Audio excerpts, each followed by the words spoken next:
خالق اللہ وجہ وکل نفس ذائقۃ الموت وخالق كل من علیہا فان ویبقى وجہ ربک ذو الجلال والاکرام والصلاة والسلام علی اشرف الانبیاء والمرسلین حبیب الہ العالمین بالخاتم محمد اللہم صلی علی محمد وعلی اہل بیت الطیبین الطاہرین المعصومین المظلومین لا سیما بقیۃ اللہ الحجۃ ابن الحسن صلواتک علیہ وعلی آبائہ فی ہذہ الساعۃ وفی کل ساعہ ولیٰ وحافظا وقائدا وناصرا ودلیلا وعینا حتی تسکنہ ارضک طوعا وتمتعه فيها طویلا اللہم صلی علی محمد وآل محمد وعجل فرجهم اما بعد اوصیکم ونفسی بتقوی اللہ ان اللہ یحب المتقین وقال من یتق اللہ یجعل له مخرجا ویرزقہ من حیث لا یحتسب۔ عزیزان گرامی، اپنے نفس کو اور آپ تمام حضرات کو تقوی الہی کی وعظ و نصیحت کرتا ہوں۔ تقوی الہی بہترین زاد راہ ہے اور بہترین سرمایہ نجات ہے۔ اللہ تعالیٰ تقوی الہی اختیار کرنے والوں سے محبت کا اظہار کر رہا ہے، اور تقوی الہی اختیار کرنے والوں کے بارے میں حدیث میں قرآن کریم میں آیا ہے کہ جو تقوی الہی کو اختیار کرے گا اللہ اس کے لیے راستے بنا دے گا اور اسے ایسی جگہوں سے رزق میسر کرے گا جہاں کا اس نے کبھی سوچا بھی نہیں ہوگا۔ یہ آیت کریمہ سورہ طلاق کی ہے جو رزق کے سلسلے میں پڑھی جاتی ہے۔ اس میں بھی یہی آیا ہے کہ جو پرہیزگاری کرے گا، جو اللہ سے ڈرے گا، اللہ تعالیٰ اس کے لیے راستے کو کھول دے گا اور ایسی جگہوں سے اسے رزق کا انتظام کرے گا جہاں سے اس نے رزق کے بارے میں کبھی سوچا بھی نہیں ہوگا۔ تو تقوی الہی کا فائدہ یہ ہے کہ اللہ تعالیٰ جو ہے اس سے محبت بھی کرتا ہے، اعمال کو بھی قبول کرتا ہے اور جنت میں داخلہ بھی ملتا ہے۔ جنت سجائی گئی ہے متقیوں کے لیے اور اللہ تعالیٰ اس کے لیے راستوں کو کھول دیتا ہے، مشکلوں کو آسان کر دیتا ہے اور خاص طور سے رزق وہاں سے اسے میسر کر دیتا ہے جہاں سے اس نے کبھی وہم و گمان میں بھی نہیں لایا ہوگا کہ یہاں سے ہمیں رزق مل سکتا ہے۔ تو یہ تقوی الہی کی برکات ہے جو بیان کی گئی ہیں۔ خدا ہم سب کو تقوی الہی پہ ثابت رکھے اور تقوی الہی کو اختیار کرنے کی توفیق عنایت فرمائے۔ آج جو ہے وہ 16 جون ہے اور 28 ذی القعدہ اس مہینے کی، یعنی آج 26 ذی القعدہ ہے۔ یہ مہینہ بھی اپنے اختتام کی جانب رواں ہے۔ اس مہینے کی جو مناسبت ہے وہ یہ ہے کہ 28 ذی القعدہ کو جو ہے صلح حدیبیہ جو ہے 6 ہجری میں ہوئی ہے اور 29 ذی القعدہ کو شہادت حضرت امام جواد علیہ السلام ہے اور پہلی ذی الحجہ کو ازدواج مولا کائنات اور شہزادی فاطمہ زہرا سلام اللہ علیہا ہے اور 3 ذی الحجہ کو جو ہے پیغمبر جو ہے مکے میں وارد ہوئے ہیں حج کے لیے، جو ہے پیغمبر کا ورود ہے۔ تو یہ چند مناسبتیں ہیں جس میں آپ کی خدمت میں پیش کرنا ہے۔ سب سے پہلی مناسبت جو ہے وہ صلح حدیبیہ کی ہے۔ صلح حدیبیہ ایک ایسی صلح ہے جو رسول اللہ نے جو ہے کفار مکہ کے ساتھ کیا اور اس صلح کے نتیجے میں کچھ لوگوں نے اپنے بدعملی اور بدایمانی کا مظاہرہ کیا، اور انہوں نے کہا کہ جیسا شک ہمیں رسول کی ذات پہ آج ہوا ایسا کبھی نہیں ہوا۔ یعنی رسول اللہ نے جو صلح کے آفر دیے یا آفر کو قبول کیا یا جو صلح ہوئی ہے، اس پہ بہت سے ایسے لوگ تھے جو ظاہراً تو رسول اللہ کے ساتھ تھے لیکن اس بات سے ناراض تھے کہ صلح نہیں ہونی چاہیے، جبکہ ہمارا ایمان اور عقیدہ یہ ہونا چاہیے کہ اللہ اور اس کے رسول اور اہل بیت جو کچھ فیصلہ کر دیں اس پہ ہمیں راضی رہنا چاہیے۔ یہی ایمان ہے، یہی تقویٰ ہے، یہی عقیدہ ہے، یہی جذبہ ہونا چاہیے کہ اللہ جو ہمارے لیے فیصلہ سنا دے اس پہ ہمیں ثابت رہنا چاہیے، مان لینا چاہیے۔ رسول کا کوئی بھی عمل جو ہے اپنی طرف سے نہیں ہوتا، حکم خدا پہ ہوتا ہے۔ رسول وہی چاہتے ہیں جو اللہ چاہتا ہے، عقیدہ تو سب مسلمان رکھتے ہیں، لیکن جب صلح حدیبیہ کی منزل آئی تو لوگوں کے ایمان کا امتحان ہو گیا کہ کون کتنا امتحان والا ہے۔ ظاہر سی بات ہے ہم سب کا بھی امتحان ہوتا رہتا ہے، ہمیں بھی اپنے امتحان کی جانب توجہ دینے کی ضرورت ہے کہ اللہ ہمارا بھی امتحان لیتا رہتا ہے۔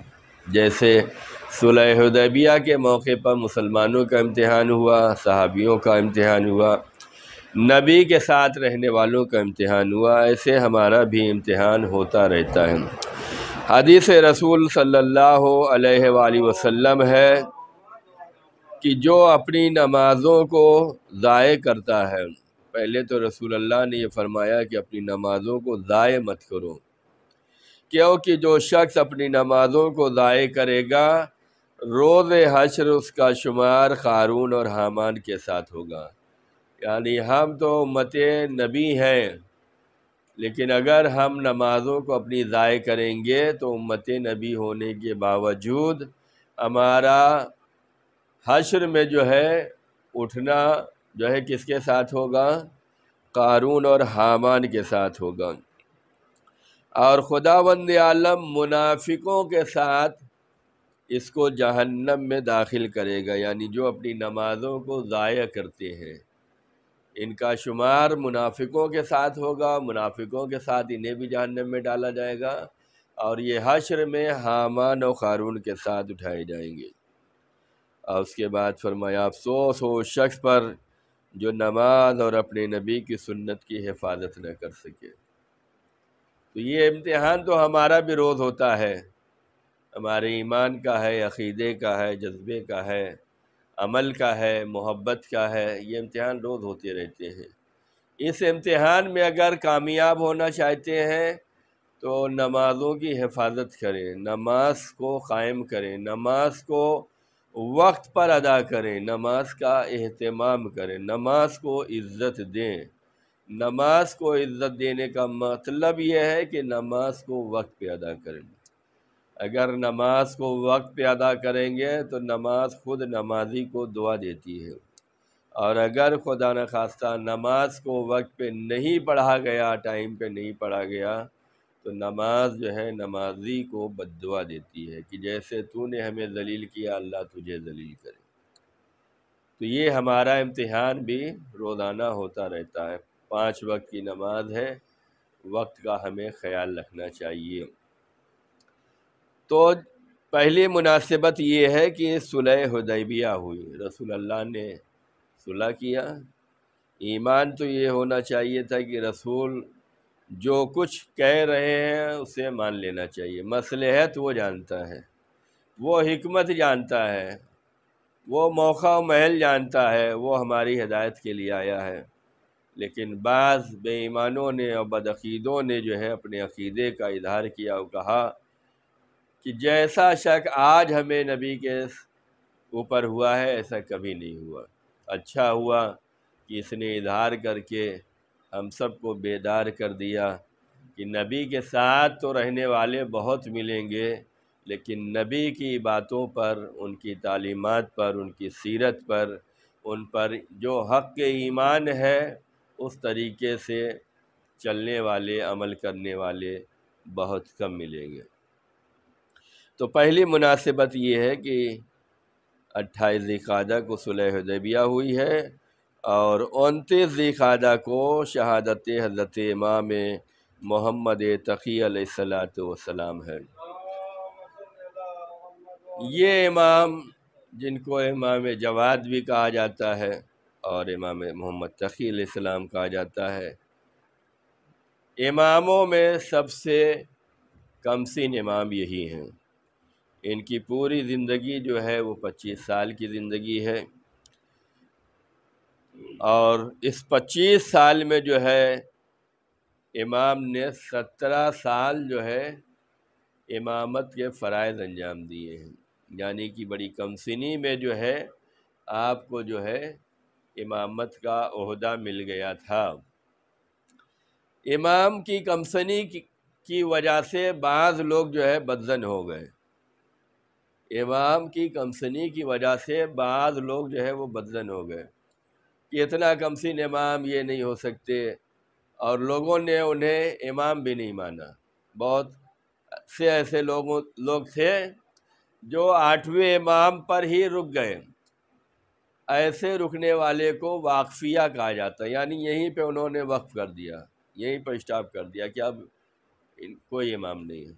اس کی وجہ کہ 9ویں امام کی عمر بہت کم تھی۔ ظاہر سی بات ہے، جس کی پوری زندگی 25 سال کی ہو اور 17 سال اس نے جو ہے یہ کیا ہو، تو اس کا مطلب یہ ہے کہ 7 سال کی عمر میں امام کو جو ہے امامت کی ذمہ داری سنبھالنے کا موقع ملا ہے۔ اس عمر میں لوگ جو اپنے کو بڑے سمجھ رہے تھے، انہوں نے امام کی امامت کو نہیں مانا، اس کو واقفیہ کہتے ہیں۔ اور امام کے زمانے میں بہت سے فرقے تھے جو وجود میں آئے ہیں، انہی میں اہل حدیث ہیں، زیدیہ ہیں، غلات ہیں جن کو غالی کہا جاتا ہے، اور واقفیہ ہیں۔ یہ وہ لوگ تھے جو امام کو نہیں مانتے تھے۔ امام کی جگہ پہ دوسرے کو امام مانا ہے، لیکن امام نے اپنی ذمہ داری کو ادا کیا، اور امام کی اس تعلیم کو ہمیں سوچنے کی ضرورت ہے، اس پہ عمل کرنے کی ضرورت ہے، اس پہ غور و فکر کرنے کی ضرورت ہے کہ امام نے جو ہے ان بدعقیدوں کے باطل عقائد سے اپنے چاہنے والوں کو آگاہ کیا ہے۔ آپ اپنے شیعوں کو، اپنے محبوں کو ان لوگوں کے باطل عقیدوں سے آگاہ کرتے تھے، یعنی واقفیہ کے عقیدے، غلات کے جو عقیدے ہیں، جو اہل حدیث کے عقیدے ہیں، جو زیدیہ فرقے کے عقیدے ہیں، ان کے باطل عقیدوں سے امام اپنے چاہنے والوں کو آگاہ کرتے تھے، اور یہ کہتے تھے کہ ان کے عقیدے غلط ہیں، لہذا ان کے پیچھے نماز بھی نہیں پڑھنا ہے۔ اور امام جو ہے غالیوں پہ لعنت بھی فرماتے تھے۔ تو یہ چیز ہمیں سمجھنے کی ضرورت ہے کہ جو 14 معصومین علیہ السلام کی ذات پر عقیدہ نہیں رکھتا، ان کی عصمت و طہارت پر، ان کی ولایت پر عقیدہ نہیں رکھتا، ایسے لوگوں سے ہمیں بچنے کی ضرورت ہے۔ اور امام نے تو یہاں تک منع کیا ہے کہ ان کے پیچھے نماز بھی نہیں پڑھنا چاہیے۔ اور جو امام کو غالی اسے بولتے ہیں جو حد سے زیادہ بڑھا دیتے ہیں، امام نے ان لوگوں پہ لعنت کی ہے۔ تو امام نے اپنی 25 سالہ زندگی میں جو ہے اپنے چاہنے والوں کو درس دیا ہے، اور آپ کی زندگی میں بڑے بڑے مناظرے ہوئے ہیں، اور بہت ہی مشہور مناظرے ہوئے ہیں۔ یعنی کہ اس میں سے ایک مناظرہ تو یہ ہے کہ جب مامون نے اپنی بیٹی ام فضل کا نکاح امام سے کرنا چاہا، تو جو اپوزیشن والے تھے ان لوگوں نے جو ہے اعتراض کیا کہ ان سے شادی کر رہے ہو۔ تو جو حاکم وقت تھا اس نے کہا کہ تم لوگ انہیں بچہ سمجھ رہے ہو، تم جسے چاہو بلا لو اور ہم منازعہ کروا دیتے ہیں۔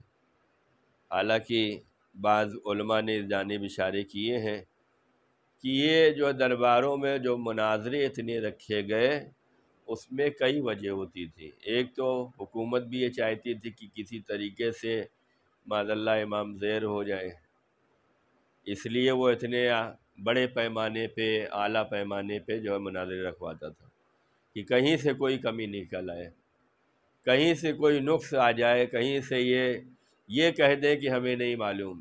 لیکن جسے اللہ نے بھیجا ہے، اللہ بہتر جانتا ہے کہ کس کو کون سا عہدہ دینا ہے اور کس سے کس وقت کام لینا ہے۔ تو دشمن ہمیشہ یہ چاہتا تھا کہ ان کو معاشرے میں اس طریقے سے پیش کریں کہ کہیں کوئی کمی نکل آئے، لیکن کہیں بھی کوئی ان میں کمی نہیں نکال سکا۔ بڑے بڑے مناظرے ہوئے اور حکومت تو ہر وقت تیار رہتی تھی، کوئی بہانہ ملے فوراً یہ کہتے تھے مناظرہ کر لو، ہم امام کو بٹھا دیتے ہیں، جو سوال کرنا ہو کر لو۔ جب شادی کا معاملہ آیا، جب اپوزیشن نے یہ کہا بنی عباس والوں نے، تو اس نے کہا کہ بھائی اگر تم انہیں بچہ ہی سمجھ رہے ہو تو تمہاری نگاہ میں جو پڑھے لکھے بڑے ہیں ان کو لاؤ، اس بچے سے مناظرہ کرا لو۔ تو بڑے بڑے جو ہے وہ آئے اور وہ امام کے سامنے زیر ہوئے اور مناظرہ ہار گئے۔ تو امام کی جو ہے امامت کو اس طریقے سے بھی لوگوں نے دیکھا کہ بچپنا ضرور ہے لیکن بچپنے میں بھی کوئی انہیں زیر نہیں کر سکا ہے، اور بڑے بڑے مناظرے ہوئے ہیں۔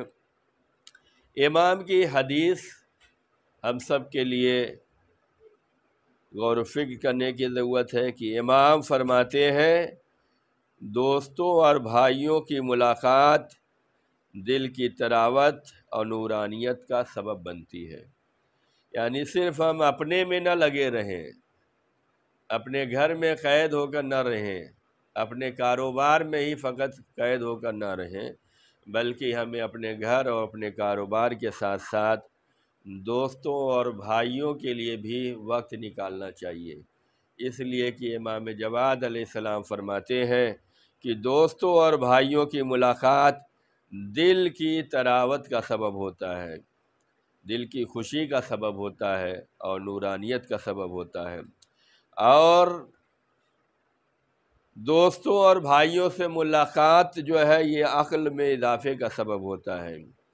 اگرچہ یہ ملاقات مختصر ہی کیوں نہ ہو، اسے جاری و ساری رکھنا چاہیے کہ ہم مومنین سے، دوستوں سے اور اپنے بھائیوں سے ملاقات کرتے رہیں۔ اس کے بڑے روحانی فائدے ہیں اور اسلامی فائدے ہیں، اور خاص طور سے یہ فائدہ ہے کہ ہم امام کی حدیث پر بھی عمل کریں گے، ہمیں دین و دنیا دونوں ملنے والی ہے۔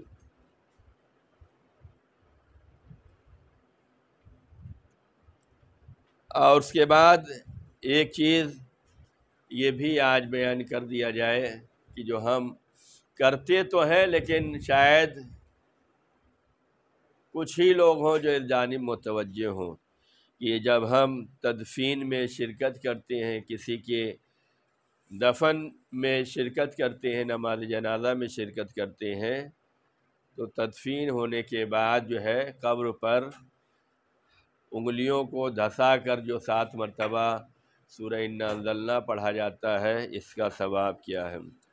حضرت امام محمد تقی علیہ السلام نے فرمایا کہ جو شخص اپنی نماز کا رکوع مکمل طور پر کرے گا اور صحیح طور پر انجام دے گا تو اسے قبر میں وحشت سے دوچار نہیں ہونا پڑے گا۔ جب کوئی بندہ مومن مرتا ہے تو اعلان ہوتا ہے کہ نماز وحشت کی گزارش ہے۔ یہ وحشت قبر دور کرنے کے لیے نماز کی جو ہے گزارش کی جاتی ہے۔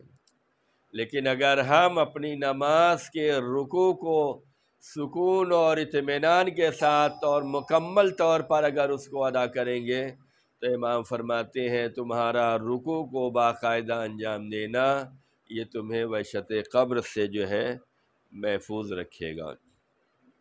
اور پھر فرمایا کہ جو شخص اپنے مومن بھائی کی قبر کی زیارت کرے اور قبلہ رخ ہو کر بیٹھ جائے اور اپنا ہاتھ قبر پہ رکھے اور 7 مرتبہ سورہ قدر یعنی سورہ انا انزلنا کی تلاوت کرے تو وہ قیامت کے عظیم خوف اور قیامت کی سختیوں سے محفوظ رہے گا۔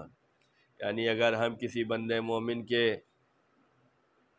دفن میں شامل ہو رہے ہیں تو دفن کرنے کے بعد تھوڑا انتظار کرنا چاہیے کہ جب مٹی وٹی ڈال لیں، قبر برابر ہو جائے تو اس پہ 7 مرتبہ الگ الگ جگہوں پہ انگلی جو ہے مٹی میں دھسا کر انا انزلنا پڑھنا چاہیے۔ امام فرماتے ہیں یہ کرنے سے جو ہے کیا ہوگا، تمہیں قیامت کے عظیم خوف سے اور قیامت کی سختیوں سے اللہ محفوظ رکھے گا۔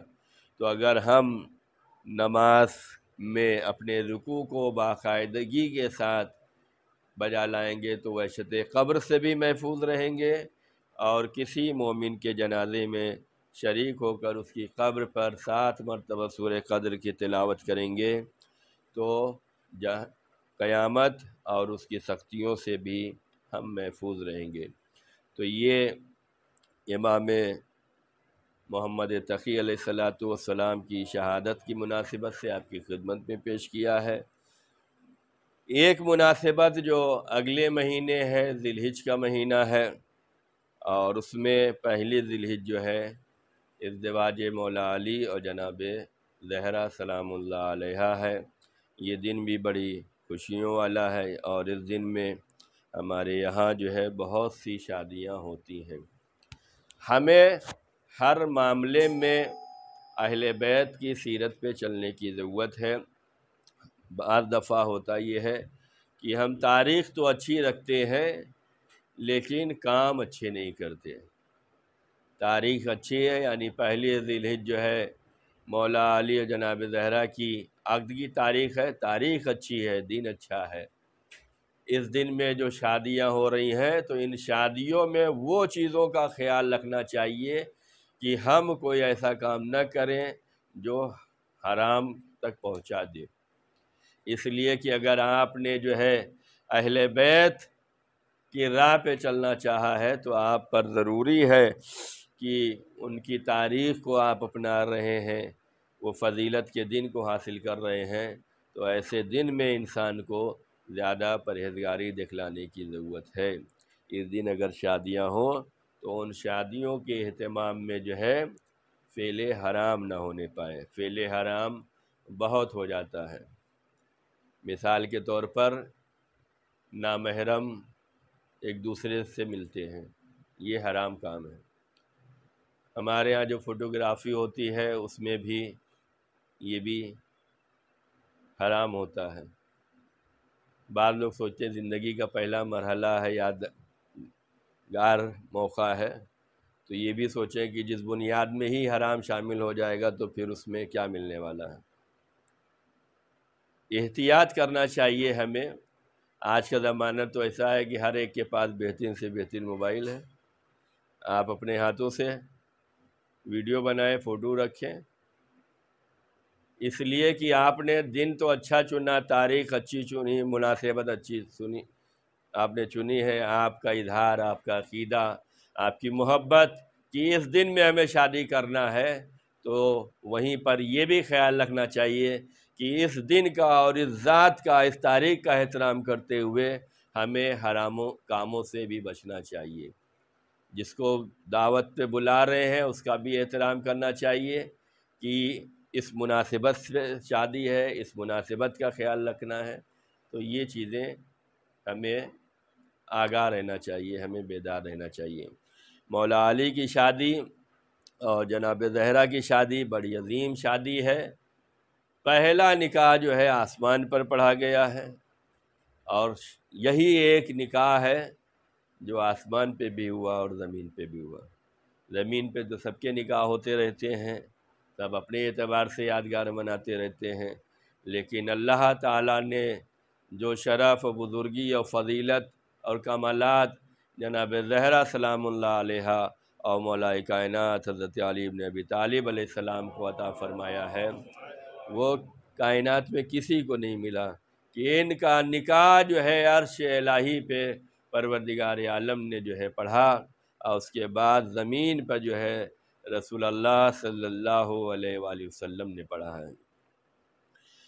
اور وہ چیزوں کی جانب بھی ہمیں توجہ کرنے کی ضرورت ہے کہ ہم اپنی شادیوں میں ہر چیز کا خیال رکھیں۔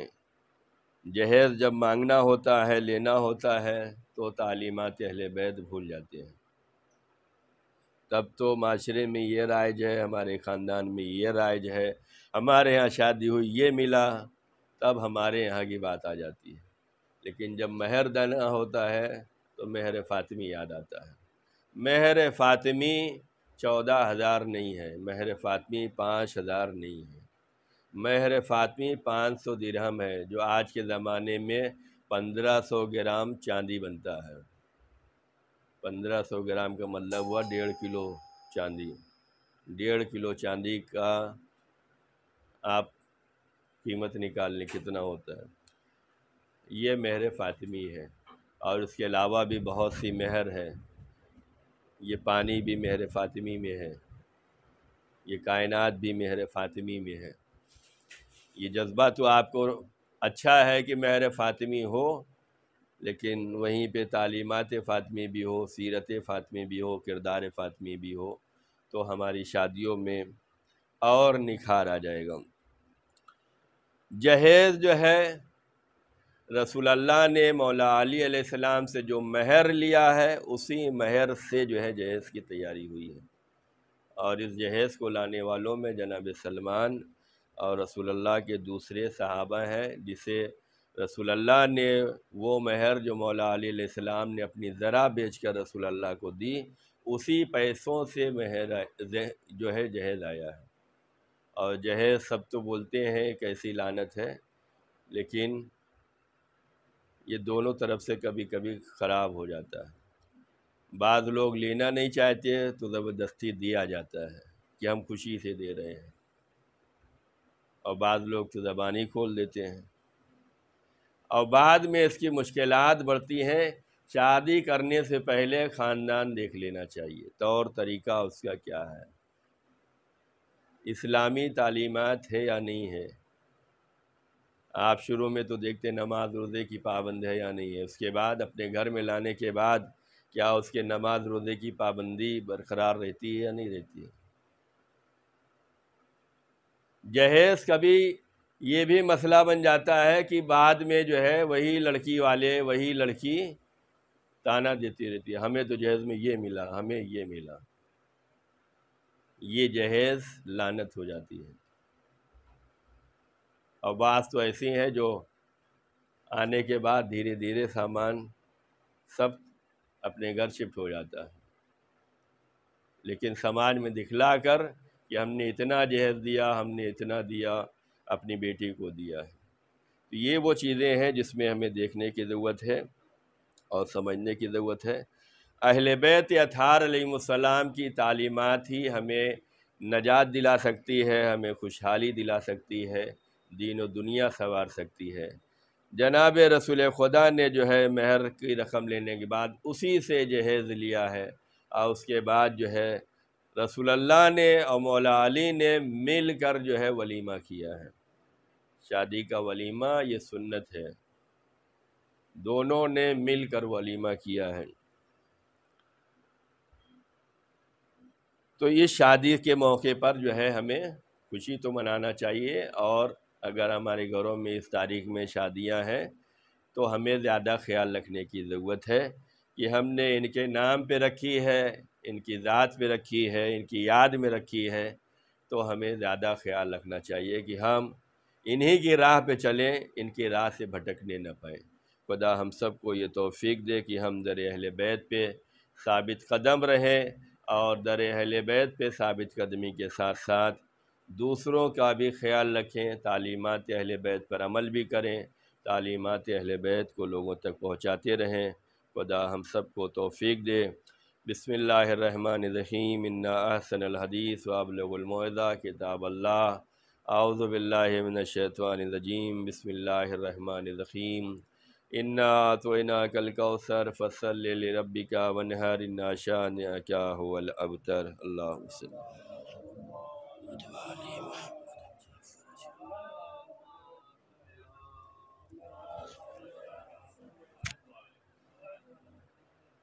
اعوذ باللہ من الشیطان اللعین الرجیم، بسم اللہ الرحمن الرحیم۔ الحمدللہ الذی لا الہ الا هو الحلیم الکریم، غافر الذنب قابل التوب وهو الغفور الرحیم۔ سبحان من سبقت رحمتہ غضبہ وبسط الیدین بالرحمہ، سبحان من لم یکلف نفسا الا دون وسعها وعفا عن السیئات ولم یجاذبها، سبحان من لا یزداد له ما فی العباد الا کرما وجودا ولا کثرت الذنوب الا عفوا وصفحا، نشهد ان لا الہ الا اللہ وحدہ لا شریک له واشهد ان محمدا عبدہ ورسولہ واشهد ان امیر المؤمنین واولاد المعصومین حجج اللہ، اما بعد۔ عزیزان گرامی، حالات دنیا بھر کے اور خاص طور سے اپنے ملک کے آپ کی نگاہوں میں ہیں۔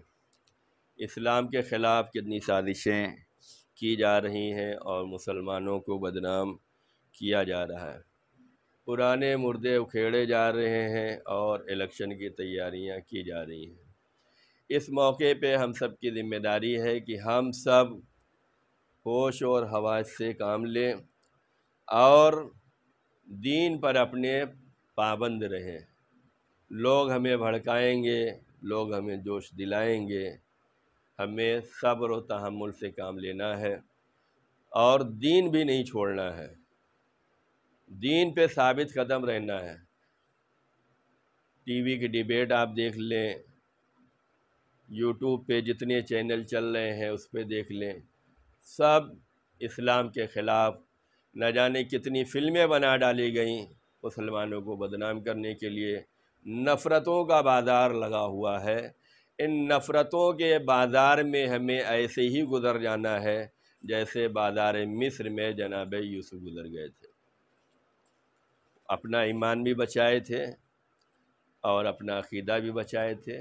ہم سب کو صبر و تحمل سے کام لینا ہے اور اپنی جگہ پر ہمیں ثابت قدم رہنے کی ضرورت ہے۔ ثابت قدمی سے مراد یہ ہے کہ ہم کہیں بھی رہیں اپنے دین پہ ثابت رہیں۔ موت تو سب کو آنا ہے، دین پہ موت آئے تو یہ اچھی موت ہوتی ہے۔ جس کا اختتام دین پہ ہوگا، محبت اہل بیت پہ ہوگا، اس کا انجام اچھا ہوگا۔ نماز کو وقت پہ پڑھیں، جو واجبات ہیں انہیں ادا کرتے رہیں۔ لوگ لاکھ مذاق اڑاتے رہیں، ہمیں اپنے کردار کے ذریعے سے دکھلانا ہے۔ جوش و جذبے میں نہیں آنا ہے، بھڑکنا نہیں ہے، جواب نہیں دینا ہے، اس لیے کہ بھڑکایا جائے گا۔ ایسی ڈیبیٹ ہے کہ سن کر انسان پریشان ہو جائے، اور نہ جانے ان لوگوں کو کیا مل رہا ہے۔ یہ لوگ سوتے کیسے ہوں گے؟ جب اتنی نفرتیں پھیلا رہے ہیں تو یہ سوتے کیسے ہوں گے؟ اور الٹی سیدھی باتیں، ظاہر سی بات ہے کہ تھوڑے ایک منٹ کا واقعہ پیش آئے، چاہے وہ غلط ہو، اسی کو پروف بنایا جاتا ہے۔ آج جو کچھ بھی ہے وہ یہی ہے کہ ایک دنگا کرا دیا جائے، کہیں ایک ایونٹ رکھ دیا جائے، چاہے وہ غلط ہو، بعد میں اسی کو پروف دکھلایا جائے گا۔ اور چاہے بعض لوگ یہ بیان کریں کہ وہ غلط تھا، وہ پروپیگنڈا تھا اور وہ مسلمان تھے ہی نہیں، لیکن کہنے سے کچھ نہیں ہوتا۔ انہوں نے اپنے کیمرے میں جس اینگل سے ریکارڈ کر دیا ہے وہی وہ دکھلانے والے ہیں۔ تو جھوٹ کا بازار گرم ہے، ہمیں احتیاط سے کام لینے کی ضرورت ہے۔ اپنے کو بھی بچائیں، اپنے گھر والوں کو بھی بچائیں، اپنے دین کو بچائیں، اسلام کو بچائیں۔ ہم اپنے کردار کے ذریعے سے ہی اسلام کو پروان چڑھا سکتے ہیں۔ اگر ہمارا کوئی عمل ایسا ہو گیا تو اسی وجہ سے ہمارا دین بھی بدنام ہوگا، ہماری صنف بھی بدنام ہوگی کہ مسلمان ایسے ہوتے ہیں۔ تو ہمیں ضرورت ہے کہ ہوش و حواس سے کام لیں اور اپنے دین پہ ثابت رہیں، پابند رہیں، دعا اور مناجات کا سہارا لیتے رہیں، وقت پہ نماز پڑھیں، اپنا کردار ہم سنوار کے رکھیں۔ اسلام زبردستی کا مذہب نہیں ہے۔ ہمارے ساتھ جو جس طریقے سے مل رہا ہے، ہم اپنے کردار سے اسلام اس تک پہنچا سکتے ہیں کہ بھائی ہمارا اسلام یہ کہتا ہے۔ لوگ سنانے کے لیے بہت سے سنا دیتے ہیں، یہ جہاد وہ جہاد، جبکہ قرآن ہی میں ہے لکم دینکم ولی دین، تمہارے لیے تمہارا دین ہے، ہمارے لیے ہمارا دین ہے۔ یہ کوئی سنانے کے لیے تیار نہیں، سب کو اپنے اعتبار سے لینا ہے۔ کیوں؟ سب کا ہدف الگ ہوتا ہے۔ ہمارا ہدف تک جو ہے راہ راست پہ لانا ہے، تبلیغ کرنا ہے، تو ہم وہ آیتیں روایتیں بیان کرتے ہیں۔ کسی کا ہدف فساد پھیلانا ہوتا ہے تو اس طریقے سے وہ میٹر نکالتے ہیں۔ تو سب اپنے اپنے اعتبار سے نکالتے ہیں۔ جو صلح پسند ہیں، جو امن پسند ہیں، وہ اس طریقے کی آیتیں پیش کریں گے، لا اکراہ فی الدین، دین میں کوئی جبر نہیں ہے، لکم دینکم ولی دین، تم اپنے راستے پہ رہو، ہم اپنے راستے پہ رہیں۔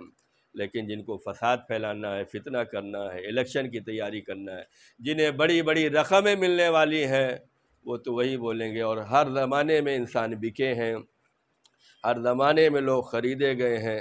قتل امام حسین کا فتویٰ بھی یہ خریدا ہی ہوا مفتی تھا۔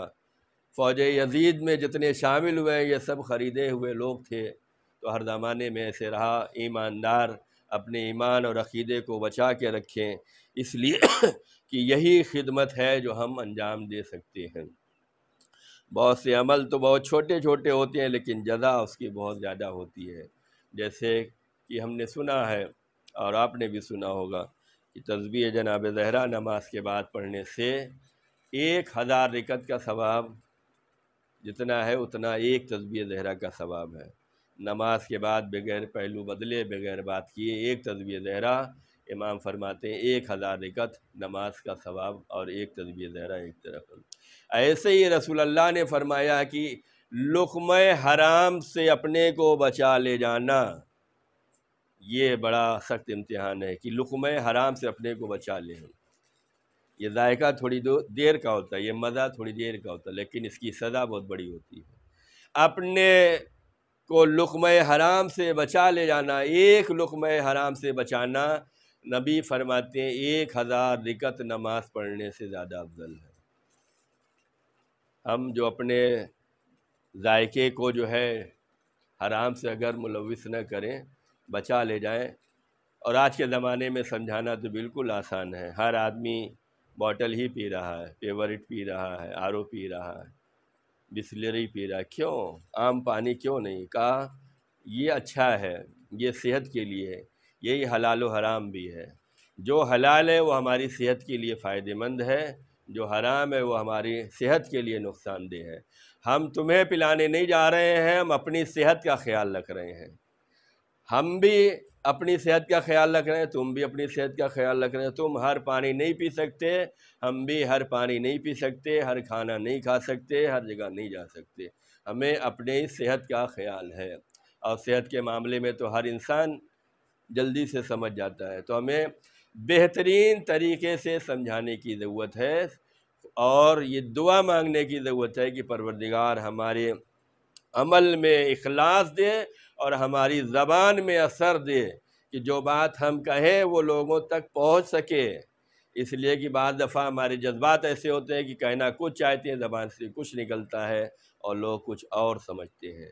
تو ہمیں اپنے کردار کو نکھارنے کی ضرورت ہے اور احتیاط سے زندگی گزارنے کی ضرورت ہے، ورنہ آنے والے دور ہر جگہ آج لڑائی جھگڑا کراؤ تبھی تو اسلحے بکیں گے، تبھی تو لوگوں کی روزی روٹی چلے گی، تبھی تو لوگوں کی سیاست چلے گی۔ یہ موقع ہے، اس پہ ہمیں بچنے کی ضرورت ہے، احتیاط سے کام کرنے کی ضرورت ہے۔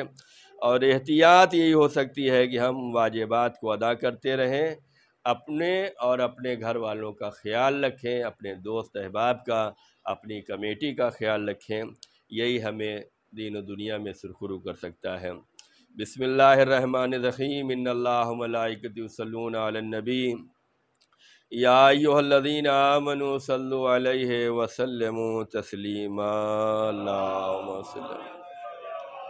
اللہم صل علی سید المرسلین شفیع المذنبین نبینا محمد۔